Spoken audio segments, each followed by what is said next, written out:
दोस्तों, दिनाक्षी short hand में आपका स्वागत है। अगर आप चैनल पे नए हैं तो चैनल को सब्सक्राइब करें और बेल आइकन ज़रूर दबाएं। डिक्टेशन 5 सेकंड बाद स्टार्ट होगी। Ready, start. उपसभापति महोदय, आज का दिन केवल भारतवर्ष के लिए ही नहीं बल्कि सभी देशों के लिए एक बहुत ही शुभ दिन मानना चाहिए, क्योंकि आज ही के दिन महात्मा गांधी जी ने जन्म लिया था और यह हमारे देश का सौभाग्य था कि उनका जन्म इस देश में हुआ। 80 वर्षों तक काम करके और एक प्रकार से अपना काम पूरा करके वह चले गए और जो काम वे अधूरा छोड़ गए उसका भार जो लोग बच गए हैं उन पर पड़ गया है।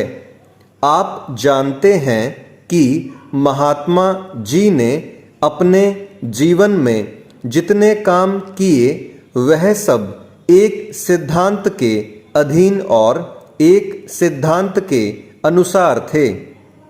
उनका कार्यक्रम जब तब समय के अनुसार बदलता था और बदल सकता था, पर वह जो भी कार्यक्रम बनाते थे अपने सिद्धांतों के अनुसार ही बनाते थे। उनके चले जाने के बाद जब हम सभी बातों पर विचार करके देखते हैं तो ऐसा मालूम होता है कि उन्होंने मानव जीवन के और विशेषकर भारतवर्ष के लोगों के जीवन के किसी भी पहलू को अछूता नहीं छोड़ा और सभी विषयों पर केवल अपना मत ही प्रकट नहीं किया, बल्कि जो जो प्रश्न तथा समस्याएं सामने आई सभी को सुलझाने का कोई ना कोई प्रयत्न उन्होंने बतलाया।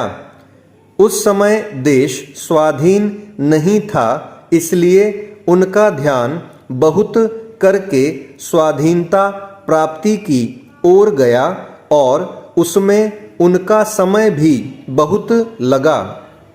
स्वाधीनता के लिए जो संग्राम उन्होंने छेड़ा, देश के लोगों ने भी उसी ओर अधिक ध्यान दिया और उसी में अधिक भाग लिया। महात्मा गांधी केवल एक राजनीतिक पुरुष नहीं थे, महात्मा गांधी सचमुच में महात्मा थे और महात्मा का अर्थ आप यह समझें कि जिसकी अंतर आत्मा सभी बातों को समझती है। जीवन की किसी एक बात को लेकर नहीं, बल्कि जो व्यक्ति सभी बातों का हल बताता है और अपने जीवन में उसको कार्य रूप में परिणत करके दिखलाता है, वही महात्मा होता है। इसलिए आज जब महात्मा जी नहीं रहे और जब हमको किसी प्रश्न पर सोचना पड़ता है तो हमें यह चीज़ ध्यान में रखनी चाहिए कि हम उनके सिद्धांत के अनुसार जो कार्यक्रम बना रहे हैं वह उनकी दृष्टि से ठीक उतरता है या नहीं। चेंज।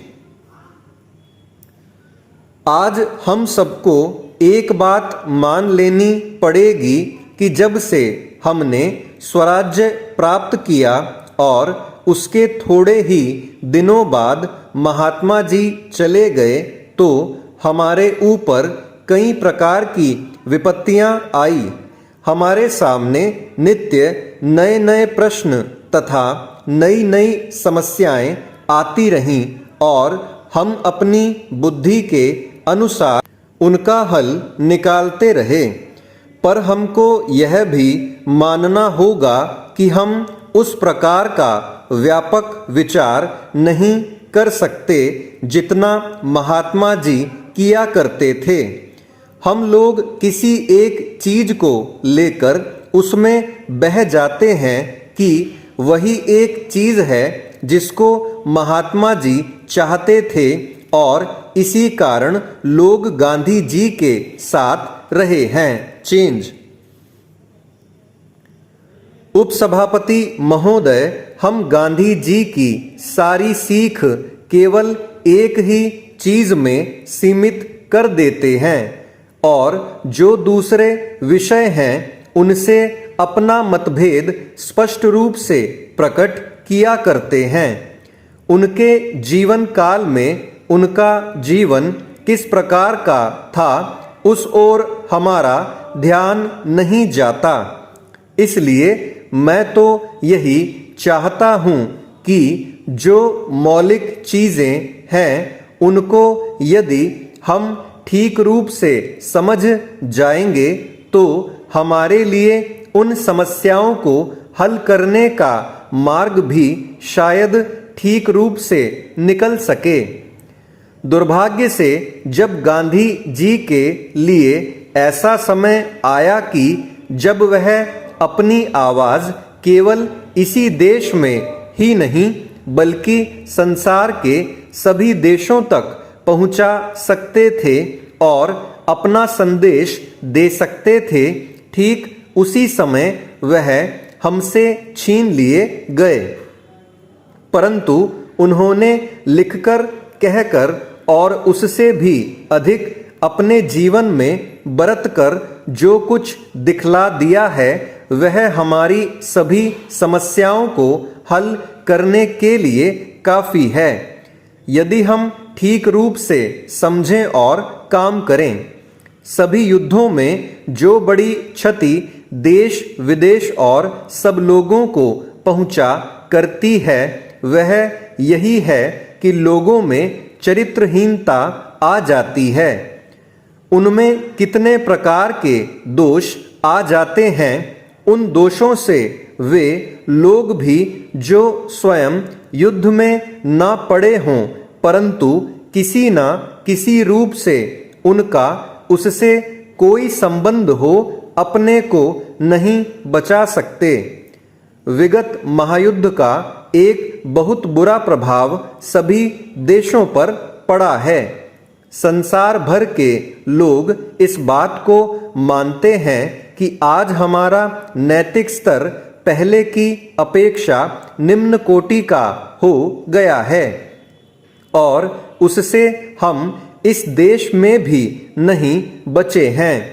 मैं यह नहीं कहता कि वह केवल युद्ध का परिणाम है, हमारी अपनी कमजोरियां भी हैं तथा अन्य दूसरे बाहरी कारणों का भी प्रभाव पड़ा है। चेंज।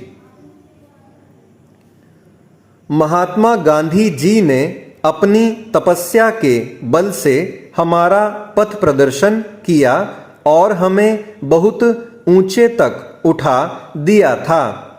उनकी तपस्या के बल से ही हम में एक प्रकार की स्फूर्ति, एक नया जीवन, सच्चरित्रता और त्याग की शक्ति आ गई थी और उसी के बल पर हम आगे बढ़े।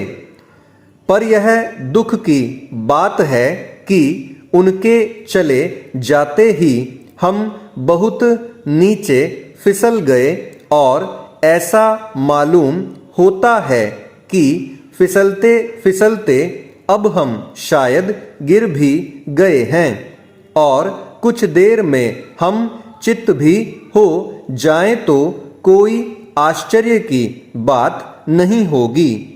इसलिए यह अत्यंत आवश्यक है कि यदि हम गांधी जी की शिक्षा को समझने का प्रयास करें और उसके अनुसार चलना चाहें तो हम उनके मौलिक सिद्धांत सत्य को ग्रहण करें और उसे कभी भी छोड़े नहीं। एक इसी चीज को लेकर हम में जितने दोष हैं हम उनको दूर कर सकते हैं। हम कमजोर तो पहले से ही थे और हम में उतनी शक्ति नहीं आ पाई थी कि हम अधिक भार सह करें, इसलिए उनके जाते ही हम फिसल पड़े। स्टॉप। दोस्तों, डिक्टेशन अच्छा लगा हो तो वीडियो को लाइक और शेयर कर दें और चैनल को सब्सक्राइब करके बेल आइकन ज़रूर दबा लें, जिससे भविष्य में आने वाली हर वीडियो आप तक सबसे पहले पहुंच पाए। धन्यवाद।